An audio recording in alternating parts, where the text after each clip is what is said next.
President Raisi has more blood on his hands than any other official of the Islamic Republic. He has spent most of his life in the judiciary in the 1980s, which was the bloodiest decade of the Islamic Republic, where বিশেষ করে মধ্যপ্রাচ্যে ধরেন ইরানের সাম্প্রতিক ঘটনাবলীর প্রেক্ষাপটে ইরানের জন্য বাইরের বাতাবরণটাও খুব সহজ বলে মনে হয় না। মধ্যপ্রাচ্য বলেন বা মার্কিন যুক্তরাষ্ট্র, ইউরোপিয়ান ইউনিয়ন বা ইসরায়েলের সাথে তাদের যে ধরনের সম্পর্ক এখন আছে তাতে খুব একটা পরিবর্তন আমি মনে করছি না। পূর্ব অভিজ্ঞতার আলোকেই বলা যায় যে তারা হয়তো এই যে তাদের যে ক্ষতিটা এটা খুব তাড়াতাড়ি পুষিয়ে নিতে পারবে। মুক্তি, আমরা দেখছিলাম হেলিকপ্টার বিধ্বস্তের ঘটনায় প্রাণ হারিয়েছেন ইরানের প্রেসিডেন্ট ইব্রাহিম রাইসি ও পররাষ্ট্রমন্ত্রী, এবং পুরোপুরি পুড়ে যাওয়ায় শনাক্ত করা যাচ্ছে না প্রেসিডেন্ট রাইসির মরদেহ। এবং বিশেষজ্ঞরা বলছেন যে রাইসির মৃত্যু আন্তর্জাতিক অঙ্গনে খুব একটা প্রভাব না ফেললেও কিন্তু ইরানের যে অভ্যন্তরীণ রাজনীতি রয়েছে সেখানে প্রভাব পড়বে এবং ক্ষমতার দ্বন্দ্ব শুরুর কিন্তু আশঙ্কা করছেন বিশেষজ্ঞরা। এ নিয়ে এখন দুপুরে রয়েছে বিস্তারিত, আর পুরো আয়োজনের সাথে আছি আমি ইসরাত মুক্তি এবং আমি তাসওয়ান নাফি।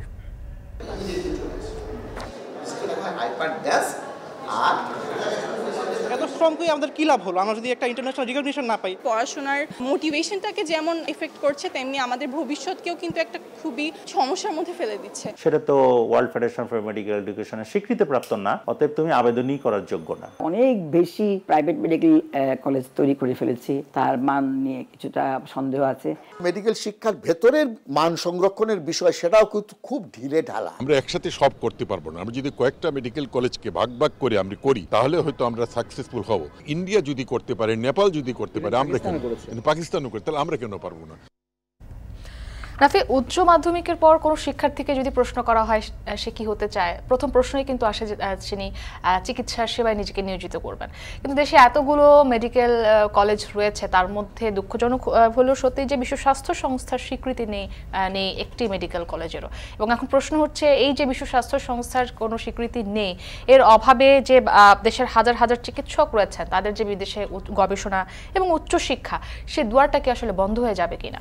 এবং পাশাপাশি দেখতে পাচ্ছি যে পার্শ্ববর্তী দেশ আমাদের ভারত, চীন, পাকিস্তান, নেপাল, তাদের এই স্বীকৃতি পেল, বাংলাদেশ কেন পাচ্ছে না এই স্বীকৃতি? এই নিয়ে উঠেছে প্রশ্ন। এ নিয়েও এখন দুপুরে জানাবো বিস্তারিত। তবে শুরুতেই ইরানের প্রেসিডেন্ট নিহতের খবর। হেলিকপ্টার বিধ্বস্ত হয়ে ইরানের প্রেসিডেন্ট ইব্রাহিম রাইসি এবং পররাষ্ট্রমন্ত্রী হুসাইন আমির আবদুল্লাহিয়ান সহ 9 জন সবাই প্রাণ হারিয়েছেন। হেলিকপ্টারটি পুরোপুরি বিধ্বস্ত ও পুড়ে যাওয়ায় মরদেহ শনাক্ত করা সম্ভব হচ্ছে না বলে জানিয়েছে ইসলামী বিপ্লবী রক্ষী বাহিনী IRGC। ঘটনাস্থল থেকে মরদেহগুলো তাবরিজ শহরে নিয়ে যাওয়ায় প্রক্রিয়া চলছে। আরও জানাচ্ছেন তহিদুর রহমান।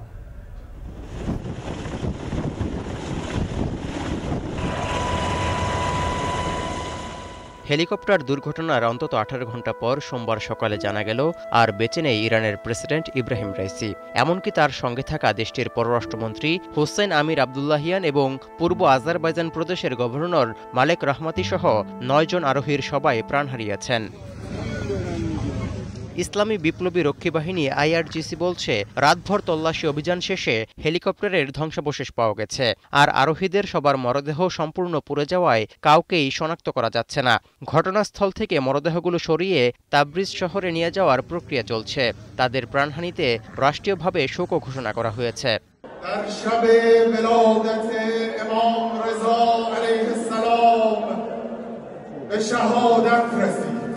এর আগে তুর্কের পাঠানো ড্রোনের মাধ্যমে রাইসিকে বহনকারী হেলিকপ্টারের ধ্বংসাবশেষস্থল চিহ্নিত করা হয়। তারপর সেখানে উদ্ধারকারীরা পৌঁছান বলে জানায় ইরানের রেড ক্রিসেন্ট। দুর্ঘটনাস্থলটি ইরানের পূর্ব আজারবাইজান প্রদেশের তাভিল নামক একটি গ্রামের 3 কিলোমিটার উত্তরে। মূলত দুর্যোগপূর্ণ আবহাওয়ার কারণে হেলিকপ্টারটি নিচে আছড়ে পড়ে এবং আগুন ধরে যায় বলে ধারণা করা হচ্ছে। আর এলাকাটি দুর্গম ও বৈরী আবহাওয়ার কারণে উদ্ধার তৎপরতায় দেরি হয় বলেও জানা গেছে। আজারবাইজানের সীমান্তবর্তী এলাকায় একটি জলাধার প্রকল্প উদ্বোধনের পর তাবরিজে ফেরার পথে ইরানের প্রেসিডেন্টকে বহন করা হেলিকপ্টারটি দুর্ঘটনার কবলে পড়ে। রাষ্ট্রীয় সংবাদ মাধ্যম জানিয়েছে, প্রেসিডেন্ট রাইসি বেল 212 মডেলের হেলিকপ্টারে ছিলেন, যা যুক্তরাষ্ট্রের তৈরি। ইব্রাহিম রাইসি মারা যাওয়ায় এখন দেশটির ভাইস প্রেসিডেন্ট মোহাম্মদ মুকবার অন্তর্বর্তীকালীন প্রেসিডেন্টের ক্ষমতা গ্রহণ করবেন। পরে 50 দিনের মধ্যে নতুন প্রেসিডেন্ট নির্বাচন অনুষ্ঠিত হবে।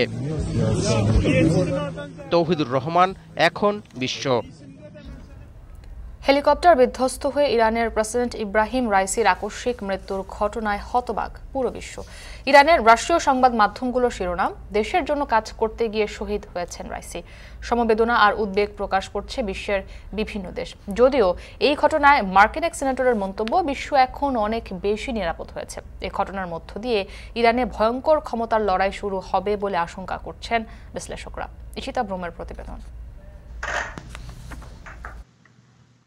ইসলামিক রিপাবলিক রাজনৈতিক অবকাঠামোতে সর্বোচ্চ ধর্মীয় নেতা আয়াতুল্লাহ আল খামেনির পর রাইসি ছিলেন সবচেয়ে ক্ষমতাধর ব্যক্তি।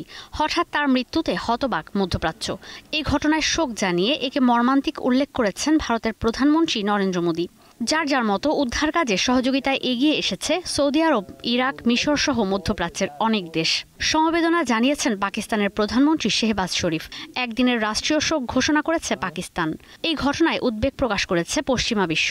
রুশ পররাষ্ট্রমন্ত্রী সের্গেই ল্যাভরভ বলেছেন, রাশিয়ার অকৃত্রিম বন্ধু ছিলেন রাইসি। এই দুর্ঘটনায় ইরানের প্রতি সম্পূর্ণরূপে সৌহার্দ্যতা প্রকাশ করেছে সশস্ত্র গোষ্ঠী হামাস, হিজবুল্লাহ ও হুতি বিদ্রোহীরা। হিজবুল্লাহ জানায়, রাইসির মৃত্যুর ঘটনায় ইরানের সঙ্গে হিজবুল্লাহর সম্পর্কে কোনো পরিবর্তন আসবে না। আরেক বিবৃতিতে গাজায় হত্যাযজ্ঞে ইসরায়েলের বিরুদ্ধে লড়তে সমর্থনের জন্য ইব্রাহিম রাইসিকে ধন্যবাদ জানায় হামাস। ইরানের প্রতি সমবেদনা জানিয়েছে হুতি বিদ্রোহীরাও। যদিও মার্কিন রিপাবলিকান এক নেতা রিক স্কট বলেছেন, যদি রাইসি সত্যিই মারা গিয়ে থাকে, ইরানের মানুষ হত্যাকারী স্বৈরশাসক থেকে দেশ রক্ষার সুযোগ পেয়েছে। সামরিক বিশ্লেষকরা বলছেন, আবহাওয়ার কারণে বিধ্বস্ত হয়ে থাকতে পারে রাইসিকে বহনকারী হেলিকপ্টার। এভিয়েশন বিশ্লেষকরা বলছেন, সে সময় আকাশে অনেক বেশি কুয়াশা ছিল। ইরানের রাজনৈতিক বিশ্লেষকরা বলছেন, আয়াতুল্লাহ আল খোমেনি মারা গেলে যেভাবে ইরানে ভয়ঙ্কর ক্ষমতার লড়াই শুরু হতে পারত, এখন ইব্রাহিম রাইসির মৃত্যুর পর সেই পরিস্থিতিই হবে। তাদের দাবি, অন্যান্য ইসলামিক রিপাবলিকদের তুলনায় রাইসির সহিংসতার পরিমাণ বেশি। দেশে চরমভাবে রাজনৈতিক অস্থিরতা তৈরির সম্ভাবনাও আছে। President Raisi has more blood on his hands than any other official of the Islamic Republic. He has spent most of his life in the judiciary in the 1980s, which was the bloodiest decade of the Islamic Republic, where সংবিধান অনুযায়ী প্রেসিডেন্টের মৃত্যুর পর সর্বোচ্চ ধর্মীয় নেতা Ayatollah আল খামেনির সম্মতি নিয়ে প্রথম ভাইস প্রেসিডেন্ট মোহাম্মদ মোখবারকে হস্তান্তর করা হবে প্রেসিডেন্টের সব দায়িত্ব। রাইসির মৃত্যুর 50 দিনের মধ্যে ইরানকে প্রেসিডেন্ট নির্বাচন করতে হবে। ইশিতা ব্রহ্ম, এখন বিশ্ব। হেলিকপ্টার দুর্ঘটনায় ইরানের প্রেসিডেন্ট ইব্রাহিম রাইসির মৃত্যুতে দেশটির সাথে আমেরিকা, মধ্যপ্রাচ্য এবং ইউরোপীয় ইউনিয়ন সহ আন্তর্জাতিক মহলে কোনো প্রভাব পড়বে না বলে মন্তব্য করেছেন সাবেক রাষ্ট্রদূত হুমায়ুন কবির। তিনি আরও বলেন, মর্মান্তিক এই ঘটনায় ইরানের অভ্যন্তরীণ নেতৃত্বে খানিকটা শূন্যতা তৈরি হলেও তা দ্রুত পুষিয়ে নেবে তারা। যেহেতু ইরানের অভ্যন্তরীণ কাঠামোটা এখনও যথেষ্ট পরিমাণে শক্তিশালী, সেহেতু ইরানের মধ্যপ্রাচ্যে তাদের বিভিন্ন দেশে ভূমিকা, এতে কোনো বড় ধরনের পরিবর্তন আমি আন্দাজ করছি না। মোটা দাগে মধ্যপ্রাচ্যে বলেন বা মার্কিন যুক্তরাষ্ট্র, ইউরোপিয়ান ইউনিয়ন বা ইসরায়েলের সাথে তাদের যে ধরনের সম্পর্ক এখন আছে, তাতে খুব একটা পরিবর্তন আমি মনে করছি না। তবে নিঃসন্দেহে এই ধরনের কয়েকজন নেতৃস্থানীয় লোকের অনুপস্থিতি তো খানিকটা শূন্যতার সৃষ্টি নিশ্চয়ই করে। তবে পূর্ব অভিজ্ঞতার আলোকেই বলা যায় যে তারা হয়তো এই যে তাদের যে ক্ষতিটা, এটা খুব তাড়াতাড়ি পুষিয়ে নিতে পারবে। কট্টরপন্থী ও ধর্মীয়ভাবে রক্ষণশীল রাজনীতিবিদ ইব্রাহিম রাইসিকে ইরানের সর্বোচ্চ ধর্মীয় নেতা খোমেনির উত্তরসূরি মনে করা হতো। ক্ষমতায় এসে যুক্তরাষ্ট্রকে মোকাবিলায় প্রতিবেশী সহ চীন ও রাশিয়ার সঙ্গে কূটনৈতিক সম্পর্ক গড়ে তোলেন তিনি। পশ্চিমা বিশ্বের বিরোধিতার মুখেও ইরানকে নিয়ে গেছেন শক্ত অবস্থানে। প্রেসিডেন্ট হয়েও মাহমুদ আহমেদিনেজাদ, হাসান রুহানির মতো আলোচনার কেন্দ্রবিন্দুতে ছিলেন রাইসিও। তানভীর জনের প্রতিবেদন। বিচারক থেকে রাজনীতিবিদ হয়ে ওঠা রাইসি বিশ্ব রাজনীতিতে অল্প সময়ে প্রভাবশালী হয়ে উঠেছিলেন। তাকে দেশটির সর্বোচ্চ নেতা আয়াতুল্লাহ খামেনির উত্তরসূরি মনে করা হতো। ইরানের অষ্টম প্রেসিডেন্ট ইব্রাহিম রাইসির জন্ম 1960 সালে উত্তর পূর্ব ইরানের মাশহাদা শহরে। মাত্র ২০ বছর বয়সে কারাচ শহরের প্রসিকিউটর জেনারেল নিযুক্ত হন। ১৯৮৯ থেকে ১৯৯৪ সাল পর্যন্ত তেহরানের প্রসিকিউটর জেনারেলের দায়িত্ব পালন করেন। ২০০৪ সাল থেকে ১ দশক জুডিশিয়াল অথরিটির উপপ্রধানের দায়িত্ব পান ইব্রাহিম রাইসি। ২০১৯ সালে প্রধান বিচারপতির দায়িত্ব পাওয়ার পর থেকে ইরানের মৃত্যুদণ্ডের সংখ্যা কমতে থাকে। বিচার বিভাগ ও ধর্মীয় নেতাদের মধ্যে একটি গভীর সংযোগ প্রতিষ্ঠিত করতে পেরেছিলেন রাইসি। ২০১৭ সালে প্রেসিডেন্ট নির্বাচনে হাসান রুহানির সঙ্গে প্রতিদ্বন্দ্বিতায় হেরে যান তিনি। রুহানি বিশ্বশক্তির সঙ্গে ইরানের ২০১৫ সালের পরমাণু চুক্তির আলোচনা এগিয়ে নেন। তখনই ইরানের রাজনৈতিক মধ্যপন্থী হিসেবে আবির্ভূত হন রাইসি, যিনি রুহানির চেয়ে আরও কট্টরপন্থী ছিলেন। এরপর ২০২১ সালে ৬২% ভোটে জিতে ইরানের প্রেসিডেন্ট নির্বাচিত হন ইব্রাহিম রাইসি। নির্বাচনকে বিতর্কিত ঘোষণা করে ইরানের ওপর অর্থনৈতিক ও বাণিজ্যিক নিষেধাজ্ঞা আরোপ করে যুক্তরাষ্ট্র। এরপর তাকে লড়াই চালিয়ে যেতে হয় করোনা মহামারীর বিরুদ্ধে। ২০২২ সালে হিজাব নিয়ে বিতর্কের জেরে আন্দোলন ইরানসহ পুরো বিশ্বে ছড়িয়ে পড়ে। সবই কঠোর হাতে দমন করেন রাইসি। আন্তর্জাতিক সংকটে কখনো পিছপা হননি রাইসি। ইসরায়েল ফিলিস্তিন ইস্যুতেও সবচেয়ে আগে এগিয়ে এসেছে ইরান। বিধ্বস্ত হেলিকপ্টারে রাইসির সঙ্গে ইরানের পররাষ্ট্রমন্ত্রী হুসেন আমির আবদুল্লাহিয়ান সহ কয়েকজন জ্যেষ্ঠ কর্মকর্তাও ছিলেন। কূটনীতিক ও পররাষ্ট্রমন্ত্রী আবদুল্লাহিয়ান ইরাক সিরিয়া সংকট সমাধানে গুরুত্বপূর্ণ ভূমিকা রাখেন। তানভীর জনি, এখন বিশ্ব। ইসলামিক বিপ্লবের পর থেকে ইরানে আকাশপথের দুর্ঘটনায় প্রাণ হারিয়েছেন প্রায় ২,০০০ ব্যক্তি। গেল ২৪ বছরে দেশটিতে বিমান বড় দুর্ঘটনা হয়েছে ২২টি। মার্কিন নিষেধাজ্ঞার কারণে আন্তর্জাতিক বাজার থেকে উড়োজাহাজ কিংবা যন্ত্রাংশ কিনতে পারছে না ইরানের সরকার। তাই জোড়াতালির মাধ্যমে চলছে দেশটির এভিয়েশন খাত। নাফিয়া মামুনের প্রতিবেদন বিস্তারিত। হেলিকপ্টার দুর্ঘটনায় ইরানের প্রেসিডেন্ট ইব্রাহিম রাইসির মৃত্যুর পর থেকে আলোচনায় দেশটির এভিয়েশন খাত। কাতার ভিত্তিক সংবাদ মাধ্যম আল জাজিরার তথ্য বলছে, ১৯৭৯ সালে ইসলামিক বিপ্লবের পর থেকে ইরানে আকাশপথে দুর্ঘটনায় প্রাণ হারিয়েছেন প্রায় ২,০০০ ব্যক্তি। চলতি শতাব্দীতে দেশটিতে বড় বিমান দুর্ঘটনা হয়েছে ২২টি। গেল ১০৫ বছরের ইতিহাস ঘেঁটে পাওয়া গেছে সংখ্যাটি ১৫০-র বেশি। মধ্যপ্রাচ্যের আরেক দেশ মিশরে একই সময় বড় দুর্ঘটনার কবলে পড়ে ১২৬টি উড়োজাহাজ। মধ্যপ্রাচ্যে প্রভাব বিস্তারকারী দেশটিতে আকাশপথে এত বেশি দুর্ঘটনার কারণ কি? আন্তর্জাতিক গণমাধ্যমগুলোর তথ্য বলছে, মার্কিন নিষেধাজ্ঞার কারণে পশ্চিমা দেশগুলোর কাছ থেকে নতুন উড়োজাহাজ কিংবা এর যন্ত্রাংশ কিনতে পারছে না ইরান। এতে করে অনেক উড়োজাহাজ খুলে এর যন্ত্রাংশ লাগাতে হচ্ছে অন্য উড়োজাহাজে। জোড়াতালির আকাশ যোগাযোগ ব্যবস্থার আরেকটি তথ্য পাওয়া যায় এয়ারফ্লিটস.নেট এর পরিসংখ্যানে।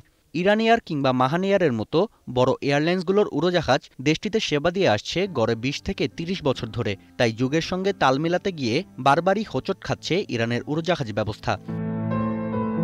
ইরানের ইতিহাসে সবচেয়ে বড় বিমান দুর্ঘটনা হয় ২০০৩ সালে। সে সময় পাহাড়ি রাজ্য কেরমানে ঝোড়ো হাওয়ার কবলে পড়ে রাশিয়া নির্মিত উড়োজাহাজ ইলিউশন ইল-76 এমডি। প্রাণ হারান ইসলামিক রেভলিউশনারি গার্ডসের ২৭৫ সদস্য।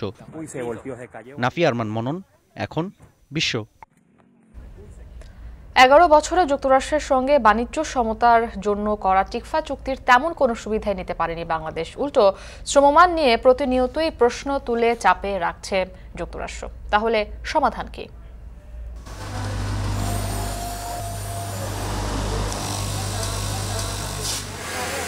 ইউরোপের ১ নম্বর রপ্তানিকারক দেশ বাংলাদেশ, কিন্তু আমেরিকাতে কিন্তু আমাদের সেই অবস্থানটা নেই। আমরা অনেক পিছনে, আমরা ৩ নম্বরে পড়ে আছি। আমাদের দাবিটা কিন্তু তারা বাস্তবায়ন করে না। আমাদের দাবি ছিল যে তোমাদের নন টেরিফ ব্যারিয়ারটাকে আমরা উড্ড করবো, তারা আমাদেরটা এখন পর্যন্ত ভীষণ কনসিডার আনেনি। মার্কিন যুক্তরাষ্ট্রে কোনো বাণিজ্য চুক্তি করা বা কোনো বাণিজ্য সুবিধা পাওয়া একটি দীর্ঘমেয়াদী পলিটিক্যাল প্রসেস এবং সেটা সময় সাপেক্ষ ব্যাপার। এ নিয়ে কিছুক্ষণ পর রয়েছে প্রতিবেদন। দেশের মেডিকেল কলেজ থেকে পাশ করা হাজার হাজার এমবিবিএস শিক্ষার্থীর ভবিষ্যৎ এখন অনিশ্চয়তায়। সরকারের শীর্ষ পর্যায়ের সিদ্ধান্তহীনতায় এদেশের মেডিকেল শিক্ষা আন্তর্জাতিক স্বীকৃতি পায়নি, যার ফলে বন্ধ হতে পারে মেডিকেল শিক্ষার্থীদের বিদেশে গবেষণা ও উচ্চ শিক্ষার দুয়ার। বিশেষজ্ঞরা বলছেন, আপোষে যেনতেনভাবে মেডিকেল কলেজ খোলার মাশুল দিচ্ছে বাংলাদেশ। স্বাস্থ্যমন্ত্রী জানালেন, ধাপে ধাপে মেডিকেল কলেজগুলোর আন্তর্জাতিক স্বীকৃতি আদায়ের প্রক্রিয়ায় আনা হবে। মুজাহিদ শুভর প্রতিবেদন। অসুখের শঙ্কা বা আক্রান্ত মানুষ নিরাময়ের আলো খোঁজেন বিশেষজ্ঞ চিকিৎসকের কাছে। যাদের ওপর এই ভরসা তাদের বেশিরভাগই চিকিৎসা শাস্ত্রে গবেষণা ও উচ্চ ডিগ্রি নিয়ে আসেন বিদেশ থেকে। প্রতি বছর দেশের ১২৭টি সরকারি বেসরকারি মেডিকেল কলেজ থেকে বের হওয়া প্রায় ১২,০০০ শিক্ষার্থীর স্বপ্নও থাকে উচ্চ ডিগ্রি নেয়ার, কিন্তু সেই পথে যাওয়ার সবুজ বাতি যেন নিভে যাচ্ছে, তেমন বার্তাই দিচ্ছে বিশ্ব স্বাস্থ্য সংস্থার world federation for medical education. এখন পর্যন্ত তাদের স্বীকৃতি মেলেনি বাংলাদেশের কোনো মেডিকেল কলেজের। এক যুগ আগে তাগাদা দিলেও সবেমাত্র কাউন্সিল গঠন করেছে বাংলাদেশ। বেঁধে দেয়া সময় ২০২৪-এর জুন। এর মধ্যে স্বীকৃতি না পেলে মেডিকেল শিক্ষার্থীদের বিদেশে গবেষণা ও উচ্চশিক্ষার দুয়ার বন্ধ হয়ে যাবে। ইতোমধ্যেই ভারত, পাকিস্তান, চীন, নেপাল সহ মধ্যপ্রাচ্যের সবকটি দেশ সকল শর্ত পূরণ করে আন্তর্জাতিক স্বীকৃতি পাওয়ায় হতাশ বাংলাদেশের মেডিকেল শিক্ষার্থীরা। আমরা খুবই বিপদে পড়বো, কারণ আমরা এত শ্রম দিয়ে এত পরিশ্রম করে এবং অনেক টাকা পয়সাও খরচ হয়, তো এত শ্রম করে আমাদের কী লাভ হলো আমরা যদি একটা ইন্টারন্যাশনাল রিকগনিশন না পাই। আমরা যদি একটা কনফিউশনের মধ্যে থাকি, সেটা আসলে আমাদের পড়াশোনার মোটিভেশনটাকে যেমন এফেক্ট করছে, তেমনি আমাদের ভবিষ্যৎকেও কিন্তু একটা খুবই সমস্যার মধ্যে ফেলে দিচ্ছে। একজন টিচার হিসাবে আমার জন্য অত্যন্ত দুঃখজনক এবং হতাশাজনক, কারণ আমার সময় আমরা যে বিশ্বের দুয়ার আমাদের জন্য যে উন্মুক্ত ছিল, সেটা এখন ওদের জন্য বন্ধ হয়ে যাচ্ছে। প্রতি বছর পার্শ্ববর্তী কয়েকটি দেশের ৩,০০০ শিক্ষার্থী বাংলাদেশের মেডিকেল কলেজগুলোতে ভর্তি হলেও এবছরই প্রথম ১৪০০-তে নেমেছে, যেখান থেকে বাংলাদেশের আয় হতো অন্তত ৫,০০০ কোটি টাকা। বিদেশি স্টুডেন্টরা আসা যেমন কমে যাচ্ছে, একইভাবে বাংলাদেশি স্টুডেন্ট কিন্তু ব্যাপক হারে বিদেশে চলে যাওয়ার একটা সম্ভাবনা দেখা দিচ্ছে, যেহেতু তার আশেপাশে অনেকগুলো অ্যাক্রেডিটেড কান্ট্রি পাচ্ছে, সেখানেই পড়তে যাবে। আন্তর্জাতিক মানে উন্নীত হতে না পারলে দেশের শিক্ষার্থীরাও বিদেশমুখী হবে বলে আশঙ্কা, কারণ অ্যাক্রিডিটেশন না পেলে চলতি বছরের জুনের পর থেকে বাংলাদেশি চিকিৎসকরা বিদেশ থেকে কোনো ডিগ্রি অর্জন করতে পারবেন না, এমনকি বিদেশে চাকরি ও প্রশিক্ষণের সুযোগও হারাবেন MBBS পাশ করা চিকিৎসকরা। তারা পাশ করার পরে যখন চিকিৎসক হয়ে বাইরের বিভিন্ন দেশে চাকরি করার জন্য আবেদন করবেন, তখন প্রথম প্রশ্নই উঠাবে, তুমি তো মেডিকেল কলেজে যেটাতে পড়াশোনা করেছো সেটা তো ওয়ার্ল্ড ফেডারেশন ফর মেডিকেল এডুকেশনের স্বীকৃতিপ্রাপ্ত না, অতএব তুমি আবেদনই করার যোগ্য না। হঠাৎ করে আমরা অনেক বেশি প্রাইভেট মেডিকেল কলেজ তৈরি করে ফেলেছি, তার মান নিয়ে কিছুটা সন্দেহ আছে। এবং শুধু প্রাইভেট না, সরকারি যেসব কলেজগুলো হচ্ছে সেখানেও কিন্তু আমরা হয়তো অনুমোদন দেয়া হয়ে গেছে, কিন্তু সেখানে তো বিল্ডিংই নাই, সরকারি হসপিটালই নাই, চিকিৎসক নাই, সেগুলো নিয়ে কিন্তু আমাদের লুকোনো ছাপানোর কিছু নাই। বিশেষজ্ঞরা বলছেন আপোষে যেন তেনভাবে মেডিকেল কলেজ খোলার মাশুল দিচ্ছে বাংলাদেশ। মেডিকেল শিক্ষার ভেতরে যে মান সংরক্ষণের বিষয়, সেটাও কিন্তু খুব ঢিলে ঢালা। বিশিষ্ট শিক্ষাবিদকে নিয়ে একটা ডকুমেন্ট প্রিপারেশন করতে হবে গাইডলাইন অনুযায়ী, এবং সেটা যদি করা যায় এবং এটা যদি দেন দরবার করা যায়, তাহলে একটা টেম্পোরারি অ্যাক্রিডিটেশন সিস্টেম করা যেতে পারে। পরবর্তী পর্যায়ে মানটা সংরক্ষিত আবার একটা পার্মানেন্টের জন্য যাওয়া যেতে পারে। এখানে কম্প্রোমাইজ করার সুযোগ নাই। আমাদের যেমন ডাক্তারের সংখ্যা বাড়ানো দরকার, সাথে সাথে আমাদের দক্ষ এবং যোগ্য চিকিৎসক তৈরি করা ম্যান্ডেট হওয়া উচিত। শেষ সময়ে এসে ১৯ সদস্য বিশিষ্ট কাউন্সিল গঠন করা হয়েছে। অগ্রাধিকার ভিত্তিতে স্বাস্থ্য মন্ত্রণালয় অ্যাক্রিডিটেশন কার্যক্রম শুরু করেছে বলে জানিয়েছেন স্বাস্থ্যমন্ত্রী। তাদের একটা অফিস ছিল না, সেই অফিসের জায়গাটাও আমি ব্যবস্থা করছি। আমরা একসাথে সব করতে পারবো না, আমরা যদি কয়েকটা মেডিকেল কলেজকে ভাগ ভাগ করে আমরা করি, তাহলে হয়তো আমরা সাকসেসফুল হব। ইন্ডিয়া যদি করতে পারে, নেপাল যদি করতে পারে, আমরা কেন, পাকিস্তানও করতে, তাহলে আমরা কেন পারবো না? কলেজ ক্যাম্পাস, ছাত্রাবাস, ফ্যাকাল্টি, গবেষণা, প্রশিক্ষণ সহ প্রায় 11টি শর্ত পূরণ করে অ্যাক্রিডিটেশন নিতে হবে বাংলাদেশের মেডিকেল কলেজগুলোকে। কিন্তু অ্যাক্রিডিটেশনের জন্য কোন কলেজগুলোকে চূড়ান্তভাবে অনুমোদন দেয়া হবে সেই সিদ্ধান্ত নেওয়া হয়নি এখনও। বাংলাদেশের চিকিৎসা শিক্ষা অ্যাক্রিডিটেশন কাউন্সিলের যাচাই বাছাইয়ের পরে ওয়ার্ল্ড ফেডারেশন ফর মেডিকেল এডুকেশনের ইন্সপেকশনে উতরে গেলেই আন্তর্জাতিকভাবে স্বীকৃতি পাবে বাংলাদেশের মেডিকেল কলেজগুলো। মুজাহিদ শুভ, এখন ঢাকা। রানা প্লাজা ধসের পর যুক্তরাষ্ট্র জিএসপি উঠে নিয়ে বাণিজ্য সমতা করতে চেয়েছিল টিকফা চুক্তিতে। তবে এই চুক্তির 11 বছরও তেমন কোনো সুবিধা নিতে পারেনি বাংলাদেশ। উল্টো শ্রমমান নিয়ে প্রতিনিয়তই প্রশ্ন তুলে চাপে রাখছে যুক্তরাষ্ট্র। ব্যবসায়ীরা বলছেন যুক্তরাষ্ট্রের সব শর্ত বাংলাদেশ মানলেও সুবিধা দেওয়ার ফলাফল শূন্য। তবে অর্থনীতিবিদরা বলছেন যুক্তরাষ্ট্রের কাছ থেকে রাতারাতি বাণিজ্য সুবিধা পাওয়া সম্ভব নয়, এর জন্য দীর্ঘমেয়াদী পরিকল্পনার তাগিদ তাদের। মুনাফ রশিদের প্রতিবেদন।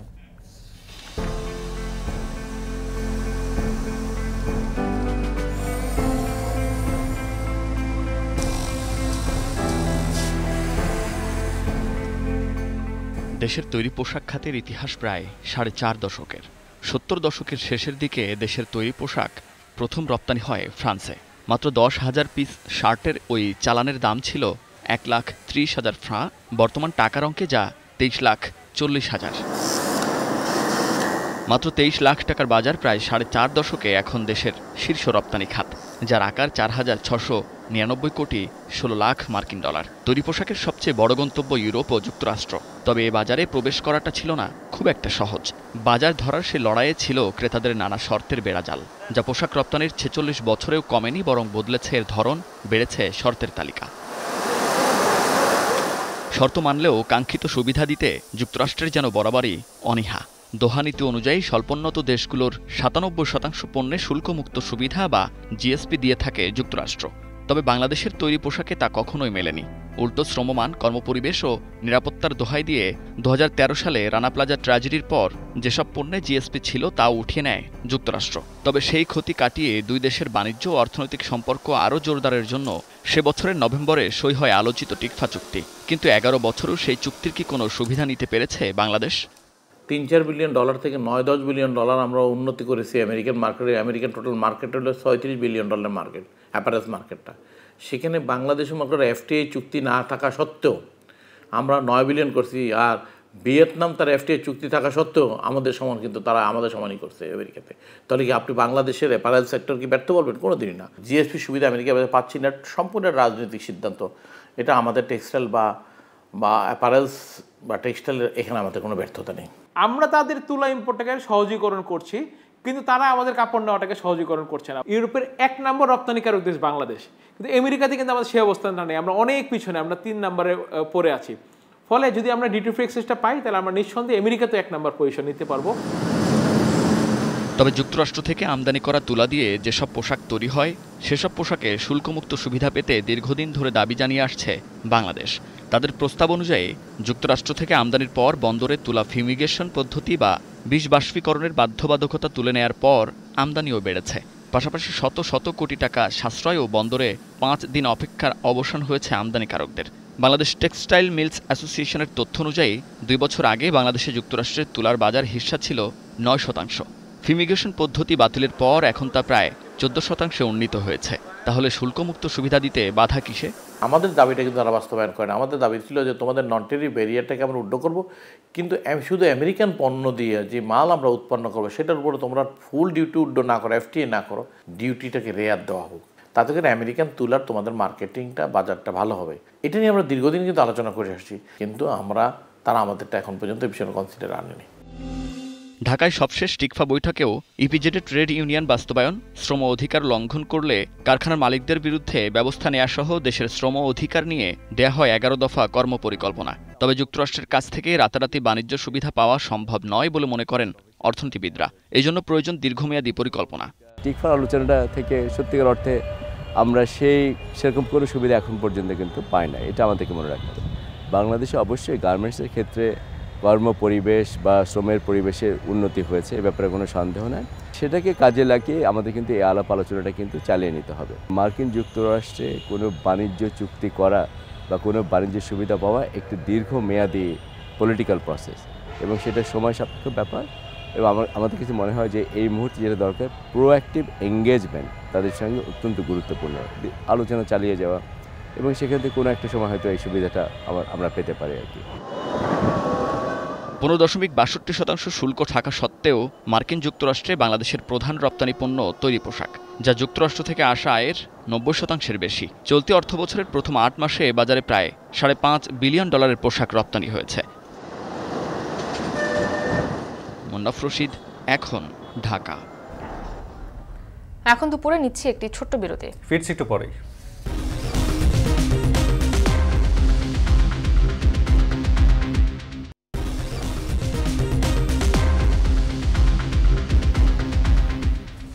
ফিরে এলাম বিরতির পর। দেখছেন এখন দুপুর। স্বাদু পানির উৎপাদিত মাছের 2.5% বেশি আসে শিং ও মাগুর মাছ থেকে, কিন্তু জলবায়ু পরিবর্তন, বন্যা, অতিরিক্ত আহরণ ও প্রাকৃতিক আবাসস্থল ধ্বংসের কারণে দেশীয় এই মাছটি বর্তমানে হুমকির সম্মুখীন। তবে আসার কথা, দেশীয় শিং মাছের প্রথম জিনোম সিকোয়েন্স সম্পন্ন করেছেন বাংলাদেশ কৃষি বিশ্ববিদ্যালয়ের ফিশারিজ বায়োলজি ও জেনেটিক্স বিভাগ। মাঠ পর্যায়ে এই গবেষণার পূর্ণাঙ্গ ফলাফল মাছ চাষিদের কাছে পৌঁছে দিতে পারলে শিং মাছের উৎপাদন বাড়বে। ইমতিয়াজ আহমেদের প্রতিবেদন, ছবি তুলেছেন সাম আকুন্দ।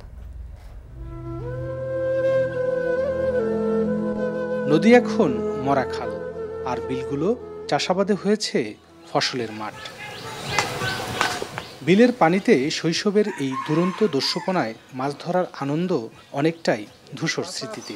খাল, বিল, নদ নদী ও জলাশয়গুলো কালের আবর্তে দখল আর ভরাট হওয়ায় বিলুপ্ত হয়েছে দেশীয় মাছের বহু প্রজাতি। যদিও হাওর অঞ্চল থেকে কিছু দুর্লভ দেশীয় প্রজাতির মাছের দেখা মিলে, তবে তা কিনতে গেলে দাম শুনে চোখ কপালে ওঠার অবস্থা হয়। ময়মনসিংহের ফুলবাড়িয়া উপজেলার গারাজান গ্রামের আব্দুল সাত্তার ঘোলা পানিতে গোটা 10টি বছর খুঁজে যাচ্ছেন নিজের ভাগ্যটাকে। এই ভর দুপুরে কড়া রোদ্দুরে তার স্বপ্নগুলো ভাসছে যে 26% এই পুকুরের জলে। প্রথম শিং মাছের রেণু দিয়ে শুরু করেন মাছ চাষ।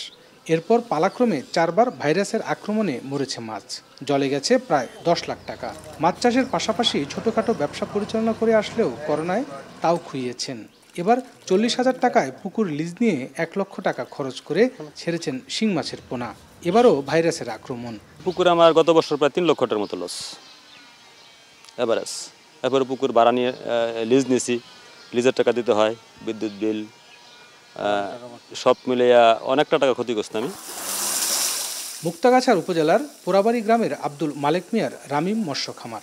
এখানে দেশীয় প্রজাতির মাছের রেণু এবং পোনা উৎপাদন করা হয়। শুধু স্ত্রী শিং মাছের জাত পাওয়া গেলে হ্যাচারি মালিকদের পাশাপাশি সবচেয়ে বেশি লাভবান হতো খামারিরা। আমাদের এলাকায় শিং মাছের আবাদটাই বেশি, শিং মাছের চাহিদাটাও বেশি। শিং মাছটা আসলে মূলত একটা করে বেছে পরে আলাদা করতে হয় মিল ফেমিল, এতে একটু কষ্ট হলেও আমাদের করা লাগে। তবে এবার শিং চাষিদের জন্য সুখবর নিয়ে এসেছেন একদল গবেষক। দেশীয় শিং মাছের প্রথম জিনোম সিকোয়েন্স করেছেন বাংলাদেশ কৃষি বিশ্ববিদ্যালয়ের ফিশারিজ বায়োলজি ও জেনেটিক্স বিভাগ। প্রফেসর ডক্টর তাসলিমা খানমের নেতৃত্বে বাংলাদেশ, জাপান ও সুইডেনের একদল গবেষক এটি সম্পন্ন করেছেন। ব্রহ্মপুত্র নদ থেকে সংগৃহীত দেশীয় শিং মাছের নমুনা ব্যবহার করা হয় এই গবেষণায়। আমরা যদি অল ফিমেল তৈরি করি মাছের প্রোডাকশন তাহলে অলমোস্ট 50%-এর মতো বেড়ে যাবে। সেই ক্ষেত্রে তো আমাদের মৎস্য উৎপাদনে যে বিপ্লব ঘটানো সম্ভব হবে এই প্রযুক্তিটার মাধ্যমে। তরুণ এই বিজ্ঞানী আরও জানান, মাঠ পর্যায়ে এই গবেষণার পূর্ণাঙ্গ ফলাফল চাষিদের কাছে পৌঁছে দিতে পারলে মাছের উৎপাদন বাড়বে। তবে পুরো প্রক্রিয়াটি এগিয়ে নিতে প্রয়োজন পৃষ্ঠপোষকতা।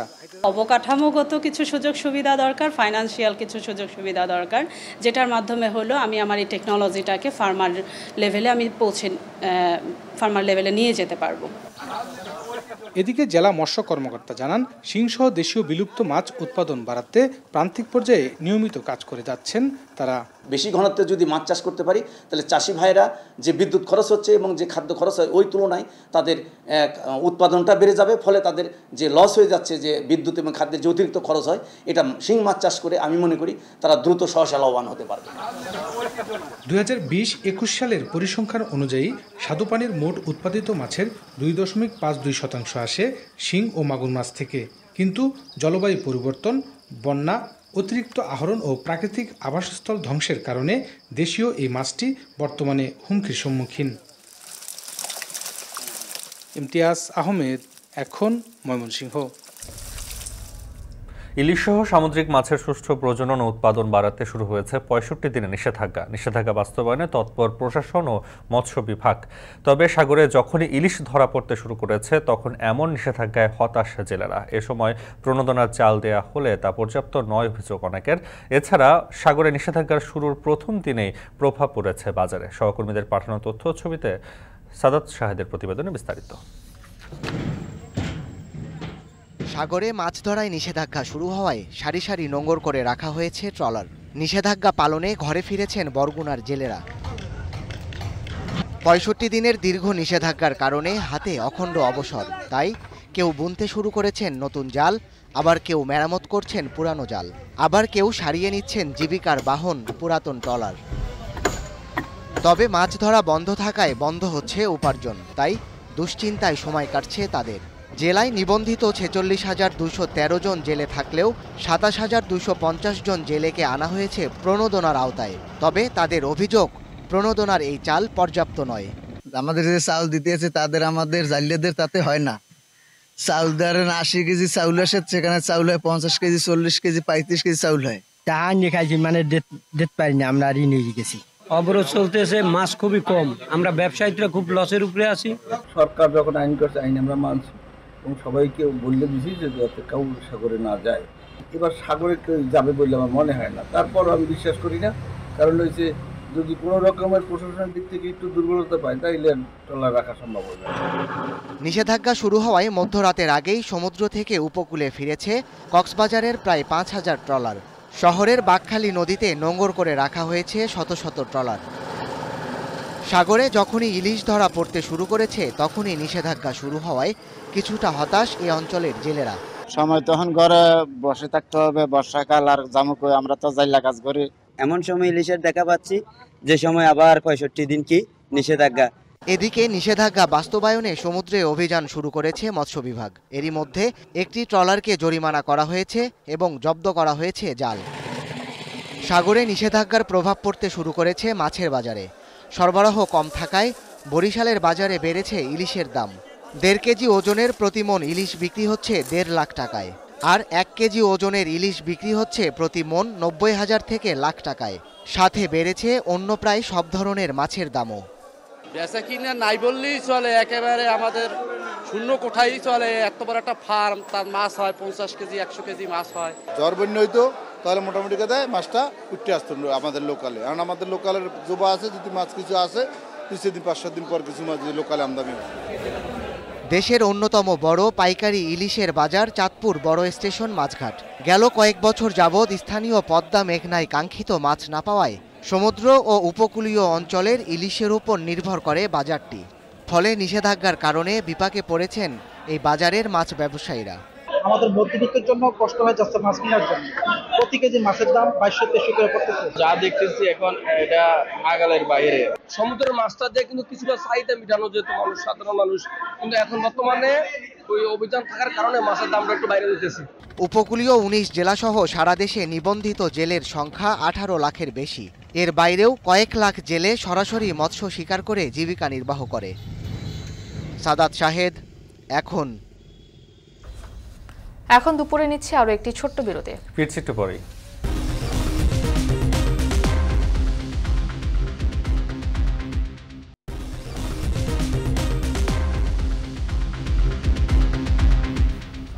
ফিরে এলাম বিরতির পর। দেখছেন এখন দুপুর। নওগাঁয় হাট বাজারে উঠতে শুরু করেছে বোরো ধান। তবে সরকারের বেঁধে দেওয়া দামে বিক্রি করতে না পেরে লোকসানের আশঙ্কায় কৃষকরা। তারা বলছেন খোলা বাজারে অনেক কম মূল্যে বিক্রি করতে হচ্ছে। ব্যবসায়ীরা ধানের দাম পেলেও ন্যায্য দাম পাওয়া থেকে বঞ্চিত হতে হয় তাদের। সমস্যার সমাধানে বাজার মনিটরিং এর দাবি জানিয়েছেন তারা। নওগাঁ প্রতিনিধি আব্বাস আলীর পাঠানো প্রতিবেদন। বোরো ধানের শীষে দোল খাচ্ছে কৃষকের সোনালী স্বপ্ন। পাকা ধানের মৌমৌ সুবাস ছড়িয়ে পড়েছে চারদিকে।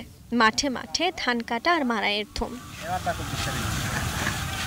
তবে পরিশ্রমের আবাদ করা ফসল হাটে নেওয়ার পর ন্যায্য দাম না পেয়ে মলিন হচ্ছে কৃষকের মুখ। হাটে মোটা জাতের হাইব্রিড ধান ৯০০ টাকা, খাটো ১০ জাত ১১০০ টাকা এবং সরু বা চিকন ব্রি ৯০ জাতের ধান ১২২০ থেকে ১২৭০ টাকা, কাটারি ভোগ ১২০০ ও সুলভলতা ১১০০ টাকা মন দরে বিক্রি হচ্ছে। অথচ সরকার মোটা জাতের ধানের দামই নির্ধারণ করে দিয়েছে ১২৮০ টাকা। উৎপাদন খরচটা তো বেশি হয়ে গেছে, সে অনুযায়ী ধানের দাম আমাদের ১৩০০ টাকা, ৯০ ধান ১৩০০ টাকা ধানে পোষায় না। সরকার ঘোষণা দিয়েছেন ৩২ টাকা কেজি হিসাবে ১২৮০ টাকা দাম, সেই অনুসারে ধানের দাম আমরা কৃষকেরা পাচ্ছি না। পানির টাকা আছে, ধান কাটার টাকা আছে, এত তো কৃষকের পড়তে হওয়া লাগবে। কৃষকরা জানান ধান রোপণ থেকে শুরু করে কাটা মাড়াই পর্যন্ত খরচ হয়েছে অন্তত ১৪ থেকে ১৫,০০০ টাকা। বিঘা প্রতি ফলন হচ্ছে ২২ থেকে ২৪ মণ। মৌসুমের শুরুতে ব্যবসায়ীদের সিন্ডিকেটে কম দামে বিক্রি করতে বাধ্য হন ক্ষুদ্র ও প্রান্তিক চাষিরা। এবছর মৌসুমের শুরু থেকে তীব্র তাপ প্রবাহ ও খরা বেড়েছে। এতে করে বিঘা প্রতি ৩ থেকে ৪ মণ ফলন কম হয়েছে। সার ওষুধ সব ছিটানা বেশি করা মনে করো সর্বনিম্ন ধান বাড়িতে উঠা পর্যন্ত ১৪ থেকে ১৫,০০০ টাকা খরচ করে। যাই কাটার দাম বেশি, লে যায় বাজারে যায় আমার দাম নাই 1000, 10, 20, 30, তাহলে আমাদের পোষাবে কেমনে? ব্যবসায়ীরা বলছেন কৃষক হাট বাজারে যে ধান নিয়ে আসে তা চিটা ও ধুলাবালিযুক্ত এবং ভেজা, ফলে সরকারি দামে কিনলে লোকসান হয়, কম দামে কিনতে হচ্ছে তাদের। সরকার ধান তো নিচ্ছে শুকনা কোয়ালিটি, আর আমাদের ধান নিতে হয় ভিজা কোয়ালিটি, গৃহস্থরা কাটে মারে অমনি নিয়ে আসে, এই কারণে আমাদেরকে কম দামে কিনতে হয়। এক মণ ধান শুকালে 8-10 কেজি ধানের ঘাটতি হচ্ছে এবং চিটা এবং ধুলিকোনা মুক্ত করতে গেলে প্রায় আমাদের সরকারের দামের পর্যায়ে চলে যাচ্ছে। এদিকে কৃষি বিভাগ বলছে এবছর জেলায় 1,92,920 হেক্টর জমিতে বোরো আবাদ হয়েছে, যেখানে প্রতি হেক্টরে 4.45 টন হিসেবে ফলন হচ্ছে। এখন পর্যন্ত আমরা যে ফলন পেয়েছি তাতে প্রতি হেক্টরে 4.45 মেট্রিক টন হারে ফলন আসছে। আশা করছি যে ফলন আরও কিছুটা বাড়বে এবং গত বছরের যে ফলন সেই ফলনের চেয়ে এবছর ফলন কিছুটা বেশি। জেলা খাদ্য বিভাগের তথ্য মতে 19,218 টন ধান, 47,815 টন সিদ্ধ চাল এবং 4,652 টন আতপ চালের বরাদ্দ পাওয়া গেছে। ইতোমধ্যে ধান সংগ্রহ শুরু হয়েছে। সরকারের বেঁধে দেওয়া দাম পেলে কৃষকরা লাভবান হবে। আমরা আশা করি যে ধানের যে মূল্য সরকার নির্ধারণ করেছে এই দাম ন্যায্য মূল্য হয়েছে এবং এই দামেই কৃষক তারা গোডাউনে ধান দিতে আগ্রহী হবে এবং গোডাউনগুলোতে যাতে তারা হয়রানিমুক্তভাবে ধান দিতে পারে সে ধরনের ব্যবস্থা আমরা গ্রহণ করেছি। জেলায় এবার প্রায় 12,85,215 টন ধান উৎপাদনের আশা করা হচ্ছে, যার বাজার মূল্য প্রায় 3,855 কোটি 64 লাখ টাকা।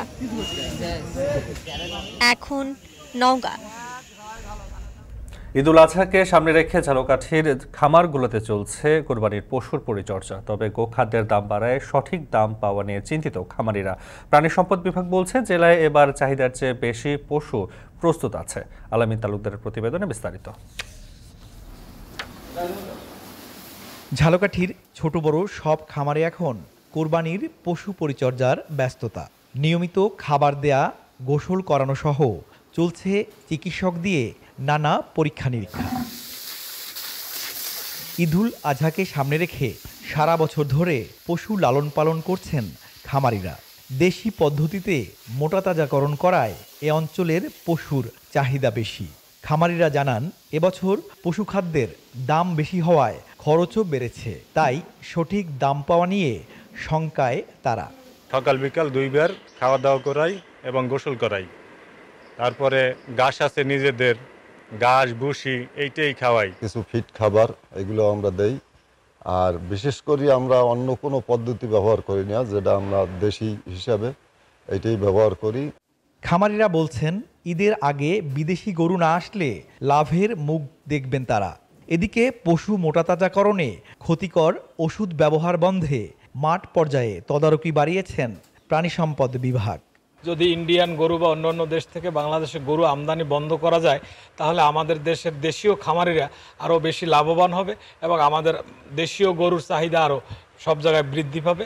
গোখাদ্যের ব্যাপক দাম, যার কারণে আমাদের লাভ যে পরিমাণ আশা করা ছিলাম হয়তো হবে না, কিন্তু কিছু কম হবে, ইনশাল্লাহ আমাদের লাভ হবে। আমরা খামারগুলো পরিদর্শন করি এবং খামারিদের ভালো পরামর্শ দিই তারা যেন প্রাকৃতিক খাবার ব্যবহার করে, কোনো ক্ষতিকর দ্রব্য ব্যবহার না করে, এইভাবে তাদেরকে উদ্বুদ্ধ করি। স্থানীয় উৎপাদিত পশু দিয়ে এবছর জেলায় কোরবানির চাহিদা মেটানো যাবে বলে জানালেন প্রাণী সম্পদ কর্মকর্তা। আমার মনে হয় যে সারা বাংলাদেশে আমাদের লোকাল যে গরু আছে সেই গরু দিয়ে আমাদের কোরবানির উৎসব করা সম্ভব এবং ঝালকাঠিতে স্পেশালি যেটা আমাদের টার্গেট আছে তার চেয়ে আমাদের উদ্বৃত্ত আছে। জেলা প্রাণী সম্পদ অধিদপ্তরের তথ্যমতে এবছর জেলায় 31,000 গবাদি পশুর চাহিদা রয়েছে, আর ছোট বড় 1,700 খামারে প্রস্তুত রয়েছে প্রায় 32,000 গবাদি পশু। আল আমিন তালুকদার, এখন ঝালকাঠি। শেষ করছি এখন দুপুর। এখন টেলিভিশন ওয়েবসাইটে দেখতে ভিজিট করুন www.ekhon.tv। এছাড়া ফেসবুক দেখতে ভিজিট করুন facebook.com/tv.ekhon এবং ইউটিউব দেখতে ভিজিট করুন youtube.com/c/ekhon tv।